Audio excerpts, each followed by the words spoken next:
Alright, everybody, welcome back to the Arena Football Nation channel. And in today's video, we're going to take a look at Arena Football 1 and some of the issues that they are already experiencing going into this season. So, if you haven't been following Arena Football, you'd not know that the Arena Football League came back last year. This is a 3.0, and it was a very rough season, a lot of issues. We didn't cover it much on the channel just because it was just that bad. But totally burned down. The league ended up falling apart, and out of the ashes, a core group of leaders, owners, some brands came together to form Arena Football 1, a completely new entity, a new league for Arena Football. And they wanted to restructure it in the eyes of the Arena Football rules and concepts. And they were going to do it the right way. They were going to try to make sure that they don't have the same issues that plagued Arena Football League 3.0. Unfortunately, we're seeing those issues pop back up again. And this isn't really a video for me to dog on the league or to be overly negative. This is just me as a fan, putting in out, having an outlet able to speak on these issues, and signs that I worry they might be making the same mistakes. But before we get into that, if you enjoy this kind of content, Arena and Football League, Indoor Football League, stuff like that, then this is a channel for you, as we take and cover all the leagues, all the content. We do game reviews, any updates, highlights, and breaking news, stuff like that. Go ahead and subscribe, join the Arena Football Nation. We are growing, on the way to 1,000 subscribers, so we would really appreciate to have you with us. And like the video while you're at it, and show that you appreciate this content so we can continue to get better going forward. Alright, so to jump right into it, Arena Football 1. The biggest issues that we have are the teams having or the league having expansion, and the team's falling out. All right, this is a thing that plagued the Arena Football League 3.0, and it just makes you question what's going on with the leadership that makes these decisions. Why are teams constantly coming and going? Just these type of things are just terrible, and it does not help the league at all. And it's really disappointing as a fan. Just to go off, you have 8 teams now left, and at one point we were at 14, I believe. So right from the get-go, for the first season, 2025 for the league, we had a pretty good size number of teams, and we were already dropping 6 before the season even gets here. So to have that expansion and then just drop that crazy for the first snap is just mind-boggling to me. I just don't get it. But you have just these issues that keep coming up, and I'm worried about the league already. They've played one game at this point. I'm recording this video, and I'm already questioning how this is all going. Just for example, you had the Stockton Crusaders announced as a 2025 expansion team, and then they are postponing their debut to 2026.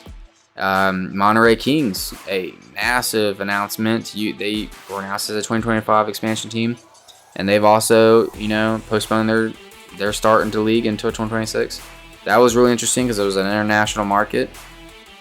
We have seen that before in the NAL.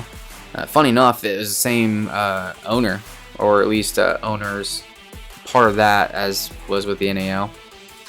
Wichita Regulators, they're a team that was in the AFL, and they were part of the CIF before that, Champions Indoor Football, a more Midwestern regional league. They suspended operations in 25 after playing in the AFL in 2024, and they're going to re-debut in 2026. Now, that's not a league issue. That's more of a team probably trying to reassess and get their things together. Understandable. But then you have teams like the Arizona Bandits. Arizona Bandits, announced as a 2025 expansion team. And then they end up withdrawing from the league a week before its first game. And their debut is indefinitely postponed. Who knows if they're coming back. What really upsets me about them is we knew they didn't have an arena. We knew they weren't legit. Let's put it that way.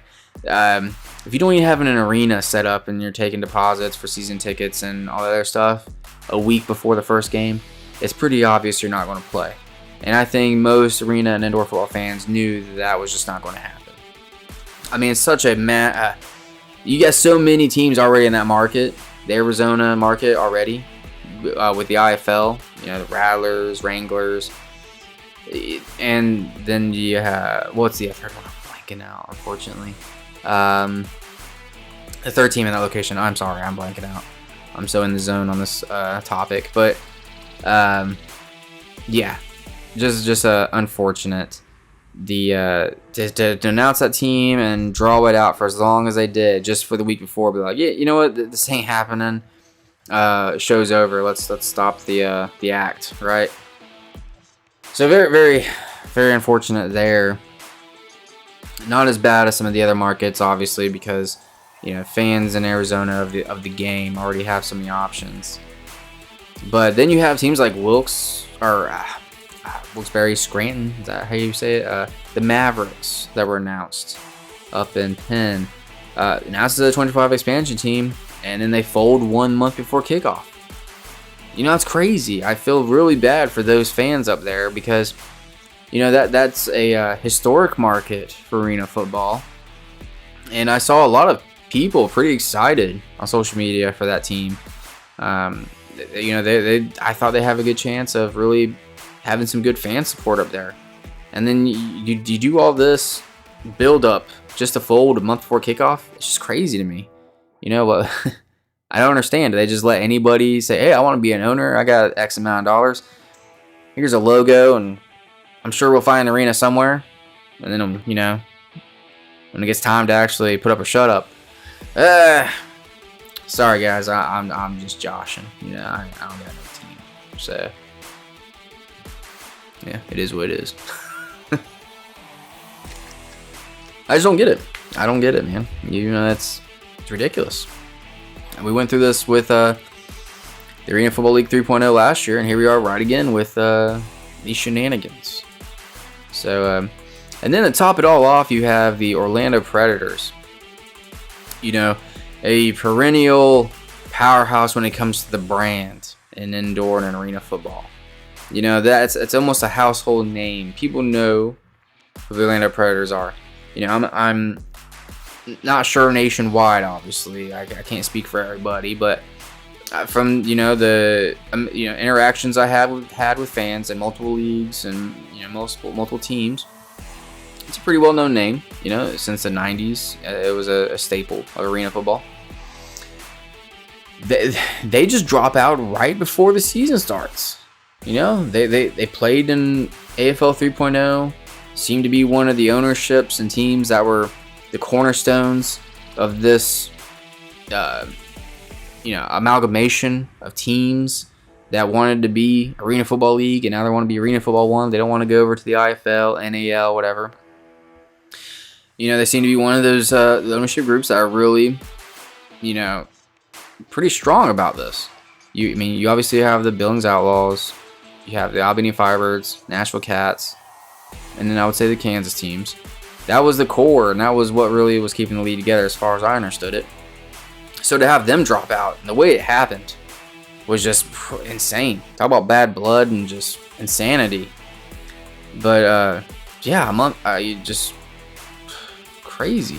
And now they're embroiled in a legal dispute with Arena Football 1 because they're backing out, right before the season starts. And just the way that all went down was just, man. It's just, you hate seeing stuff like that. A professional league and a professional franchise just acting like children fighting. It just blows my mind how we've come to this. Arena Football 1 terminates Orlando Predators membership and expels them from the AF1. And, this is old news. Obviously, this has already been a thing, but just the way this was wrote up is so just disrespectful. Just I don't know what else to say. Unprofessional, very unprofessional. A league saying things like this and talk about the fans and stuff. I get it. You know, if the Orlando Predators ownership was in the wrong for doing that, of course.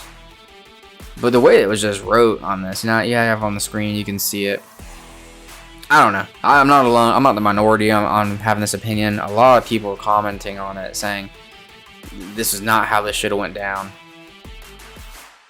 But yeah, what is the issues that were so bad that the Predators and the ownership had to back out of the league last minute? You know, I'd love to know these backdoor issues that keep plaguing Arena and Indoor Football League teams.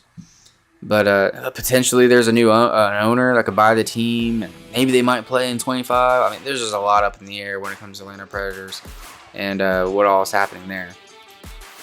But like I said, we did have a game.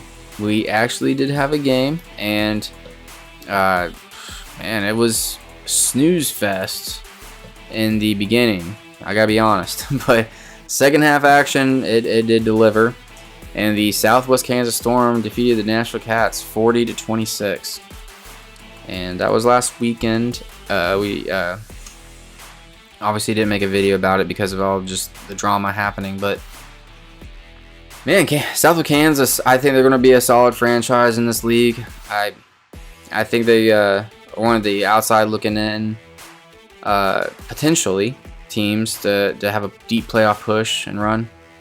Of course, you're going to have Billings Outlaws and the Albany Firebirds being core teams that are projected to be in the championship. Looking for good things out of Corpus Christi. I was high on them in the NAL before they moved to the AF1. And then, of course, the Liberty. No slouches as well. And Nashville looked pretty rough there. Hopefully they bounce back and make a deep push as well. So it looks like it'd be a pretty competitive season overall for Arena Football 1. I still think that it's not the end of the world completely for the league. And they can, obviously bounce back from these negative things that have been plaguing them, before the season even started. One of the good things, though, is they did have a pretty decent broadcasting announcement. It's Vice TV, a cable broadcast network known for such programs as Dark Side of the Ring. They announced that they were starting a new Vice Sports block on weekends, and Arena Football 1 was included in the list of programming. They will broadcast a Sunday primetime game, and they will be branding it as Sunday Nights in the Arena. And then, of course, you had the league announced that all games are now carried on traditional linear television, which will be carried online for free via Evergreen Now, a new live platform being launched by Evergreen, which otherwise operates as a podcast distributor. So at least they get some decent broadcasting announcements there for the league going forward, and it looks like hopefully if these teams can be stable and we have some great football action going forward, they can bounce back from it. But just pretty unfortunate and sad to see that this is still plaguing this league, these issues that started last year in AFL 3.0. But yeah, that'll do it for the video. Didn't want to go too long on a tangent and be too overly negative, but I gotta make more content about Arena Football 1. Hopefully the games, are the bright spot, of course, and they overshadow any more issues, and we just have fun as fans watching the games, and the players can just play the game they love to play, and just get better and move on to bigger and better things. A lot of these athletes, some of them, this is their last stop until they're done playing professionally, but there are some others that are still young, still have very good quality ability, and could potentially move up the ladder. So you always want nothing but great things for those players, obviously. But let me know in the comments below, what is your opinions? What are your thoughts on Arena Football 1? Like I said, I didn't try to be overly negative. I'm just speaking from the heart about these things.